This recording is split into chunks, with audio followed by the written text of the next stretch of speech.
నా పేరు Konda Charan, CPIML mass line Prajapantha party Bhadrachalam division కార్యదర్శిని.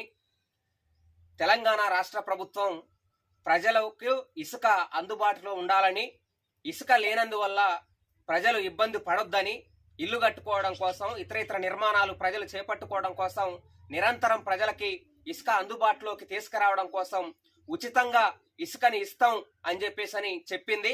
దాన్ని మేము స్వాగతిస్తా ఉన్నాం. ఈ ప్రభుత్వాన్ని ఈ విషయంలో అభినందిస్తా ఉన్నాం. అదే సందర్భంలో ఆ ఇసుకని కేవలం వాగుల్లోంచి మాత్రమే తీసుకోవాలని పెట్టినటువంటి షరతు సరైంది కాదని ఈ సందర్భంగా మేము చెప్తా ఉన్నాం. ఆ షరతు వల్ల ప్రభుత్వం ఏదైతే ప్రజలకు ప్రయోజనం చేయాలని ఆలోచించిందో ఆ ప్రయోజనానికి తూట్లు పడటం జరుగుతుంది ఈ షరతు అవలంబిస్తే అని కూడా ఈ సందర్భంగా మేము చెప్తా ఉన్నాం. కాబట్టి ఏదైతే ఈ వాగుల నుంచి తీసుకోవాలి ఇసుక అని చెప్పినటువంటి షరతుని